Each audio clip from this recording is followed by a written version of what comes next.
Good morning, Digit fam. Adam Dowd here, starting off another week of tech and geekery, and I'm about to say arguably the most controversial thing I have ever said on a podcast. Are you sitting down? Because here it is.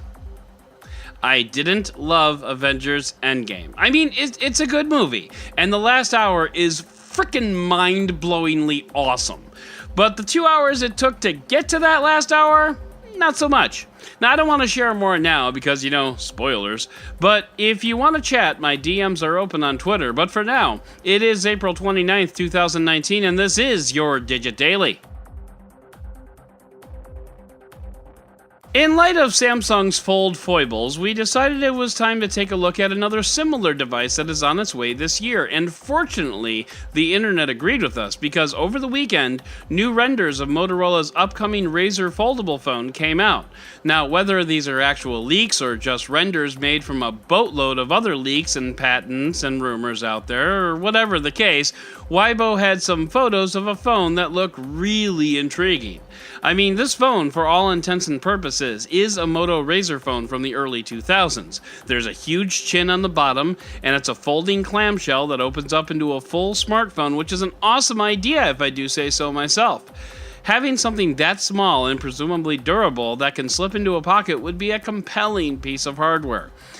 But it makes me wonder how things will change in light of the Galaxy Fold issues that we've seen, because the Galaxy Fold taught us that it's basically impossible to have a fully closed system inside the body of this phone. The edge of the screen cannot attach to the sides of the phone, so no matter what you do, there's going to be an opening where dust or other debris can get into the body of the phones, particularly by the hinge, and the Galaxy Fold taught us that if something gets back there, bad things are going to happen. So then, the big question that needs to be answered now is, did Motorola already think of that? And the answer may surprisingly be yes, it did think of that. Remember the Moto Z Force? Well, you might not remember that, but honestly, nobody does. But the Moto Z Force and the follow-up Moto Z2 Force were phones that Motorola dared you to try and break. It did this using a multi-layer process of plastic and glass, and you could literally have a horse step on this phone and it would not break. Now, does that translate to flexible or foldable displays? Maybe not directly, but Motorola is a company that has spent quite a bit of time and manpower figuring out how to make a sturdy and robust phones that simply don't break. I'm sure at least some of what they learned along the way will find itself into the Motorola Razr. But does that mean it's automatically a good buy? Honestly, probably not. I certainly would not line up to be an early adopter for this tech, especially in light of what happened to the Galaxy Fold. What will ultimately happen here is anyone's guess, but I do have a fair amount of confidence that if anyone can solve this problem, it's Motorola. Time will tell, and speaking of time, it is time for the Roundup!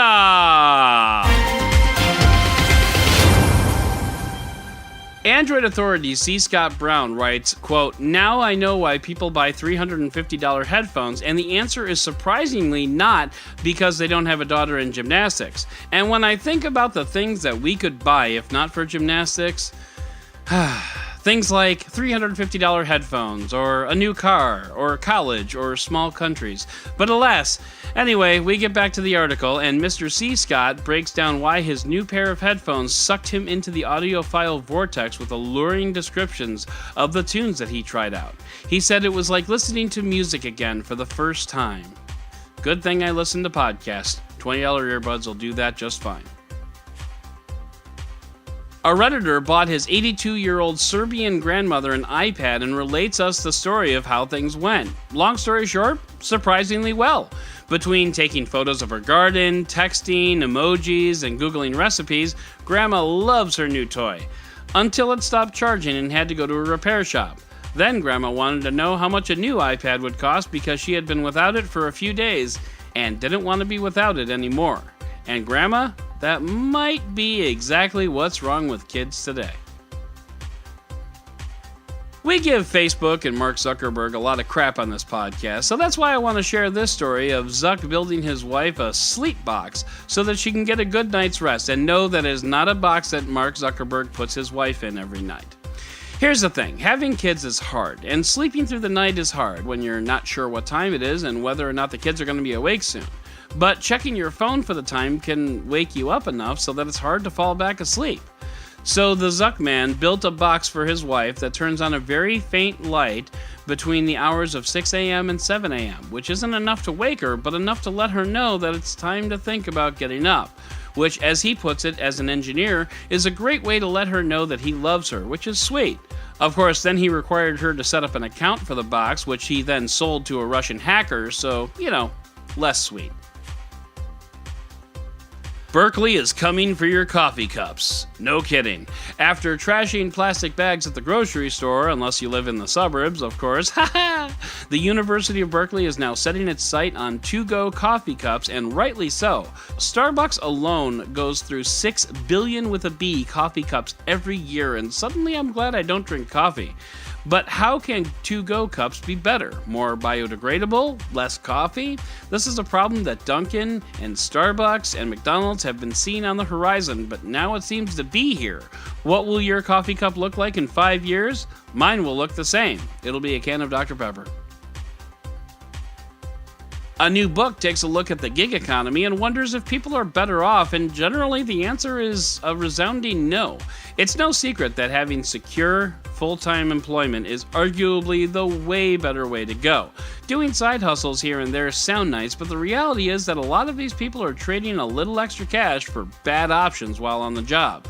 Putting aside the lack of benefits, paid time off, or sick leave, Uber drivers can find themselves driving around some shady people. TaskRabbits can build IKEA furniture in the living room of a hoarder, and couriers may not always be currying legal materials. So, if this is the future, it's arguable that the future isn't necessarily better, and that's unfortunate. SpaceX received approval to fly its internet-toting satellites a little bit closer to Earth at just 550 kilometers above the surface of the planet. Lower satellites mean less latency and better coverage for less satellites. And these things are going to start flying in November, which is honestly a lot sooner than I thought. Maybe this will turn into a podcast from the stars before long. And finally, and holy Hannah, Avengers Endgame shattered just about every record there was to be shattered this past weekend.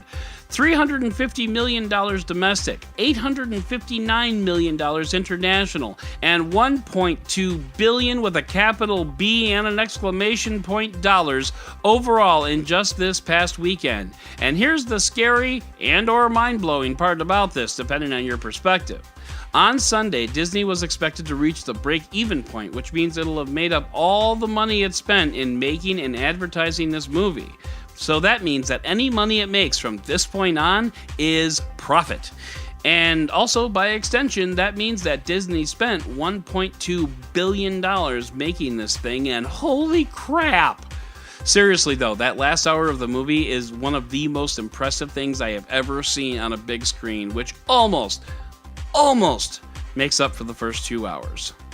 But before we get all spoilery, that is going to do it for today's Digit Daily. If you'd like to learn more about any of these stories, check out the links in the show notes and subscribe to our daily newsletter on Digit.com. And if you like what you heard, subscribe, leave a review, and don't forget to tell your friends about DigitDailyPod.com. Once again, I'm Adam Dowd, Dead Technology on Twitter, and we'll talk again tomorrow.